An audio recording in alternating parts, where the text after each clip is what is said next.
میدان بدر دہک رہا تھا۔ 313 مومن 1000 کے مقابل ڈٹے ہوئے تھے۔ رسول اکرم صلی اللہ علیہ وسلم نے فرمایا شدو، چڑھ دوڑو، اور پھر فرمایا اس ذات کی قسم جس کے ہاتھ میں محمد کی جان ہے، جو آج ڈٹ کر لڑا، پیچھے نہ ہٹا، اللہ اسے جنت عطا کرے گا۔ یہ اعلان سن کر ایک نوجوان نے کھجوریں پھینک دی اور بولا اگر اتنی دیر جیتا رہا کہ یہ کھجوریں کھا لوں تو یہ تو لمبی زندگی ہوگی۔ پھر وہ دشمن پر ٹوٹ پڑا اور جنت پا گیا۔ یہ تھا غزوہ بدر کا فیصلہ کن لمحہ۔ رسول اکرم صلی اللہ علیہ وسلم نے جب مسلمانوں کو جوابی حملے کا حکم دیا تو ایمان کی بجلیاں دوڑ گئیں۔ ہر صحابی کے دل میں ایک ہی صدا گونج رہی تھی، اللہ کے لیے، اللہ کے رسول کے لیے۔ آپ صلی اللہ علیہ وسلم نے فرمایا اس جنت کی طرف اٹھو جس کی وسعت آسمانوں اور زمین کے برابر ہے۔ یہ سنتے ہی عمیر بن حمام رضی اللہ تعالیٰ عنہ بول اٹھے بہت خوب، بہت خوب۔ رسول اللہ صلی اللہ علیہ وسلم نے پوچھا عمیر کیوں خوش ہو گئے؟ انہوں نے کہا مجھے امید ہے کہ میں بھی انہی جنت والوں میں سے ہوں گا۔ آپ صلی اللہ علیہ وسلم نے فرمایا تم انہی میں سے ہو۔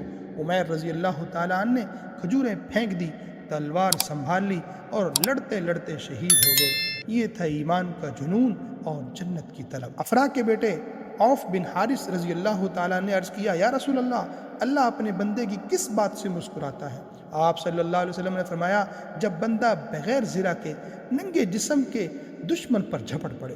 یہ سنتے ہی عوف رضی اللہ تعالیٰ نے زرہ اتار اور دشمن میں گھس گئے، جب تک جان تھی لڑتے رہے اور پھر شہید ہو گئے۔ جنگ میں مسلمانوں نے دیکھا ایک آواز گونجی کہ آگے بڑھو، یہ فرشتہ کا گھوڑا تھا۔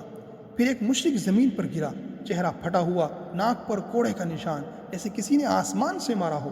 رسول اللہ صلی اللہ علیہ وسلم نے فرمایا تم سچ کہتے ہو، یہ تیسرے آسمان کی مدد ہے۔ اور ایک انصاری جب عباس رضی اللہ تعالیٰ کو قید کر کے لایا تو عباس رضی اللہ تعالیٰ نے کہا مجھے ایک چمکدار فرشتے نے پکڑا تھا، انسان نہیں تھا۔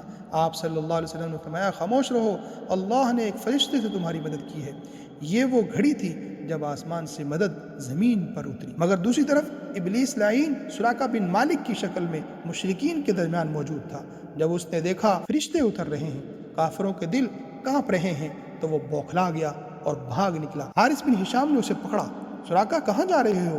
کیا تم نے نہیں کہا تھا کہ تم ہمارے ساتھ رہو گے؟ ابلیس بولا میں وہ دیکھ رہا ہوں جو تم نہیں دیکھ رہے، مجھے اللہ سے ڈر لگتا ہے اور اللہ سخت عذاب دینے والا ہے۔ یوں شیطان خود میدان بدر سے شرمندہ ہو کر بھاگ گیا۔ یہ وہ دن تھا جب اللہ نے سچ کو جھوٹ پر غالب کیا۔ 313 ایمان والے 1000 کے مقابل جم کر جیت گئے اور یہ اعلان حق ہمیشہ کے لیے ثبت ہو گیا۔